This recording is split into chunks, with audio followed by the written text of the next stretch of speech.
Comentário do 6º capítulo da Epístola de Paulo aos... Nós lemos nos versos 1 a 10. Irmãos, se algum homem chegar a ser surpreendido em alguma ofensa, vós, que sois espirituais, restaurai o tal com espírito de mansidão, olhando por ti mesmo, para que não sejas também tentado. 2 Levai as cargas uns dos outros, e assim cumprireis a lei de Cristo. 3 Porque, se alguém cuida ser alguma coisa, não sendo nada, engana-se a si mesmo. 4 Mas prove cada um a sua própria obra, e terá glória só em si mesmo, e não noutro. 5 Porque cada qual levará a sua própria carga. 6 E o que é instruído na palavra reparta de todos os seus bens com aquele que o instrui. 7 Não erreis, Deus não se deixa escarnecer, porque tudo que o homem semear, isso também ceifará. 8 Porque o que semeia na sua carne, da carne ceifará a corrupção, mas o que semeia no Espírito, do Espírito ceifará a vida eterna. 9 Não nos cansemos de fazer bem, porque a seu tempo ceifaremos, se não houvermos desfalecido. 10 Então, enquanto temos tempo, façamos bem a todos, mas principalmente aos domésticos da fé. A palavra grega para pitoma, usada por Paulo e traduzida por ofensa no verso 1, é a mesma palavra usada em várias passagens do Novo Testamento para se referir a pecados ou faltas, sendo a mesma palavra usada por Jesus no Pai Nosso, onde se diz perdoa as nossas ofensas. Então, não significa apenas injúrias, mas todo tipo de falta que possa ser praticada contra o próximo. Tiago faz o mesmo uso desta palavra, quando diz que devemos confessar nossas ofensas uns aos outros. Paulo não estava, portanto, se referindo aqui a erros doutrinais, mas a pecados que operam na carne e sujam o coração do cristão. Ele expõe a maneira como isto deve ser tratado na igreja. Os que são fortes devem levantar o caído com espírito de mansidão. Esta norma deveria ser seguida particularmente pelos ministros da palavra. Os pastores devem reprovar o caído, mas quando veem que o caído sente e se entristece pela sua condição, devem confortá-lo e cobrirem a sua falta com amor que cobre multidão de pecados, tanto quanto possam. Assim como o Espírito Santo é inflexível quanto ao assunto de manter a doutrina da fé, ele é também muito misericordioso para com os pecados dos homens, contanto que os pecadores se arrependam. Porque ele não consola aquele que vive deliberadamente no pecado, apesar de ser um consolador amoroso e fiel. A palavra no original grego para o verbo restaurar do verso 1 é catartizo, que significa restaurar como quem liga de novo um osso que foi quebrado. Deste modo, o dever do cristão espiritual não é o de condenar o cristão fraco, mas de restaurá-lo com a paciência e o cuidado com que um ortopedista cuida de uma fratura. O espírito de mansidão é o modo correto determinado pelo apóstolo de fazê-lo. Não com ira e paixão, como aqueles que triunfam sobre a queda de um irmão, mas como aqueles que choram por eles. Muitas reprovações necessárias perdem a sua eficácia quando são determinadas em ira. Ainda mais um cuidado é colocado pelo apóstolo, para aqueles que estiverem empenhados no trabalho de restaurar os que estão caídos. Eles devem olhar por si mesmos, de maneira que não venham também a cair como eles. Nós também podemos ser tentados e vencidos pela tentação, e isto nos ajudará a ter em mente, enquanto ajudamos outros, que não somos melhores do que eles, porque como disse Agostinho, não há nenhum pecado que uma pessoa cometa, que outra pessoa também não possa cometer. Nós andamos em lugares escorregadios neste mundo, e como diz Tiago, tropeçamos em muitas coisas. Daí a advertência de 1 Coríntios 10, verso 12.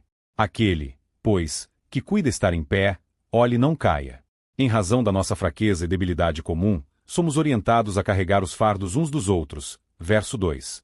Porque é nisto que consiste principalmente a lei de Cristo, relativa ao novo mandamento que ele deu ao povo de Deus, a saber, que nos amemos uns aos outros assim como ele nos amou. Jesus não esmagou a cana quebrada, e nos é imposto o dever de fazer o mesmo, porque foi por amor ao pecador e por ser paciente com a sua fragilidade que ele procedeu de tal maneira. Aqueles que se gloriam no seu conhecimento das coisas de Deus, e que não vivem de acordo com esta regra, como era o caso dos falsos apóstolos, na verdade nada são, e estão enganando a si mesmos. Verso 3. Eles se consideram mestres, e não o são. Eles se consideram superiores aos demais pecadores e não o são. Cada qual deve examinar as suas próprias obras segundo esta regra que foi exposta, e então terá motivo de se gloriar em si mesmo, e não em outrem. Afinal, cada um dará contas de si mesmo a Deus, e não será considerado de modo algum no juízo, como atenuante ou agravante, o quanto fomos ajudados ou atrapalhados por outros. Particularmente, o trabalho do ministério deve ser autoexaminado por esta regra, de modo que permaneçamos em dependência e humildade diante de Deus. Não será pela quantidade de louvores que recebemos dos outros que seremos aprovados por Deus. Ao contrário, há um grande perigo nisto, e por isso fomos devidamente alertados pelo Senhor. A carga que cada um levará respectivamente, referida no verso 5, é uma referência ao julgamento das nossas obras no tribunal de Cristo, onde cada um dará contas de si mesmo a Deus.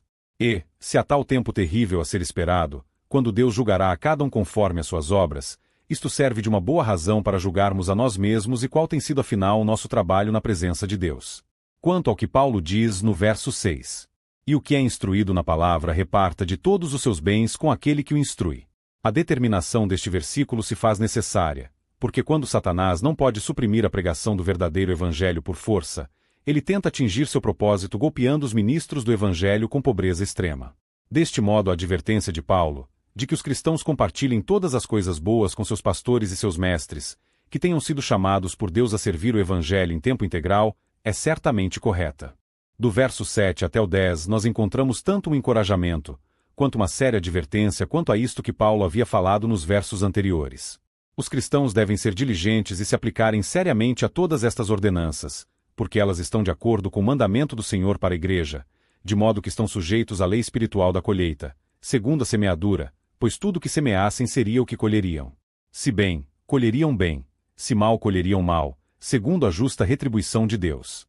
Na semeadura há também um princípio relativo à intensidade, porque o que semeia pouco colhe pouco, e o que semeia muito colhe muito, e ele aponta para o dia do julgamento das obras dos cristãos, mostrando que tudo está sendo considerado por Deus para aquele dia de acerto de contas, para imputação de dano ou distribuição de recompensa.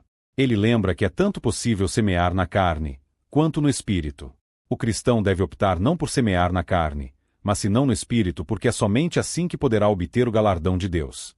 Por isso, ele conclui no verso 10 com as seguintes palavras: Então, enquanto temos tempo, façamos bem a todos, mas principalmente aos domésticos da fé.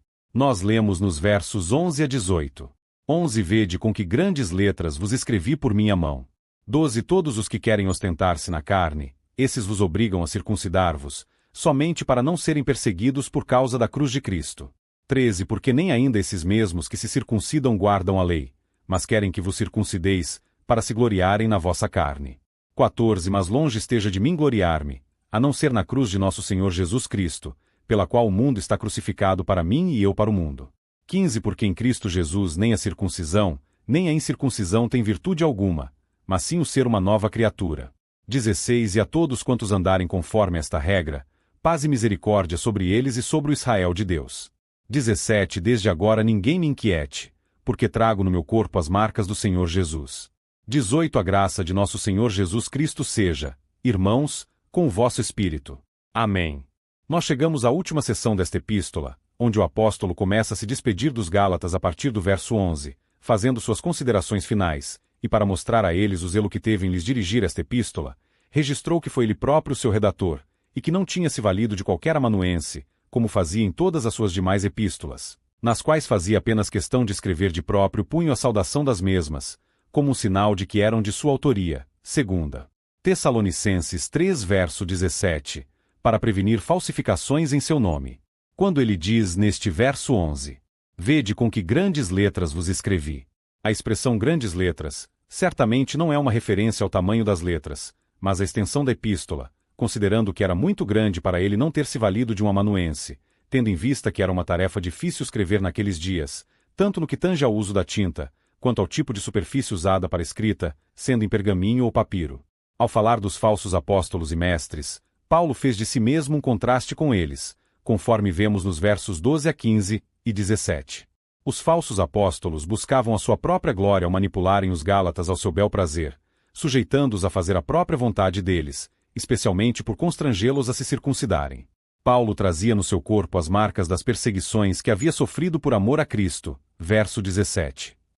Os falsos apóstolos e mestres, em vez de trazerem marcas no seu corpo, faziam estas marcas no corpo dos outros, como faziam com os Gálatas em relação à circuncisão.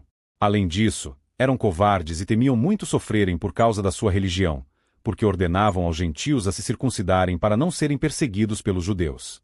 Eles haviam se convertido nominalmente ao cristianismo, não conheciam de fato ao Senhor, e o único Senhor deles era Satanás, que lhes havia infiltrado como joio na igreja para inquietarem os verdadeiros cristãos.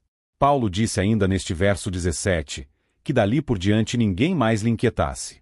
Muitos devem lhe ter aborrecido com questionamentos sobre quem de fato estava com a verdade, se ele ou os judaizantes, e ele deve ter sido pressionado pelos Gálatas também quanto aos reais motivos que o levaram a lhes pregar o Evangelho, dentre muitas outras questões que não somente denunciavam as dúvidas que estavam levantando, não somente quanto à doutrina que Paulo lhes pregara, como também quanto ao próprio caráter do apóstolo.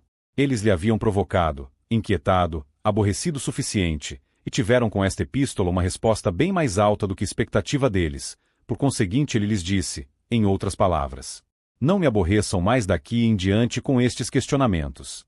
Tudo está respondido. As marcas que trago no corpo por amor ao Evangelho são a minha resposta relativamente ao meu caráter e às intenções com que tenho pregado.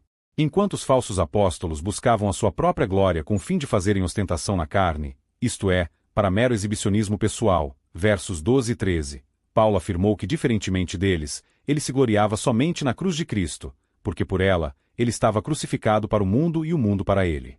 Então, não tinha nenhum motivo para procurar para si qualquer glória mundana.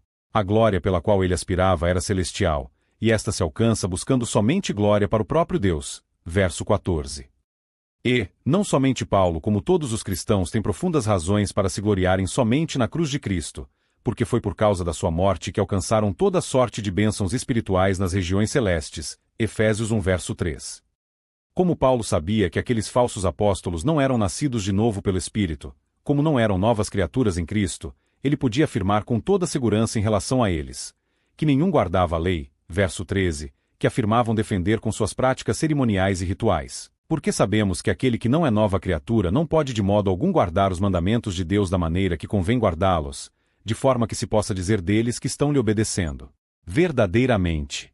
Nós já apresentamos anteriormente fartos argumentos para afirmar a razão desta impossibilidade. Daí Paulo afirmar que, em Cristo Jesus nem a circuncisão, nem a incircuncisão tem virtude alguma, mas sim o ser uma nova criatura. Verso 15.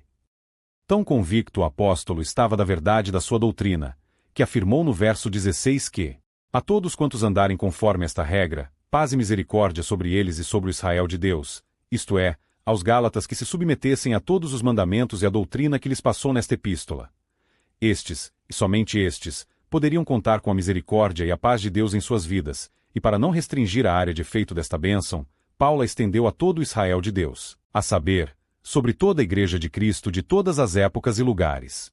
Não há bênção de paz e misericórdia, ou qualquer outra bênção de Deus senão para aqueles que obedecem à sua palavra, especialmente nos aspectos destacados por Paulo nesta epístola. Para fechar a epístola, Paulo recomendou aos Gálatas a graça de nosso Senhor Jesus Cristo, e para fixar neles que a graça opera nos cristãos, forjando, sobretudo as bênçãos espirituais, ele delimita a ação da graça no espírito deles, verso 18, de modo que fossem desestimulados de buscarem as bênçãos de Deus através de práticas carnais de cunho cerimonial e ritualístico.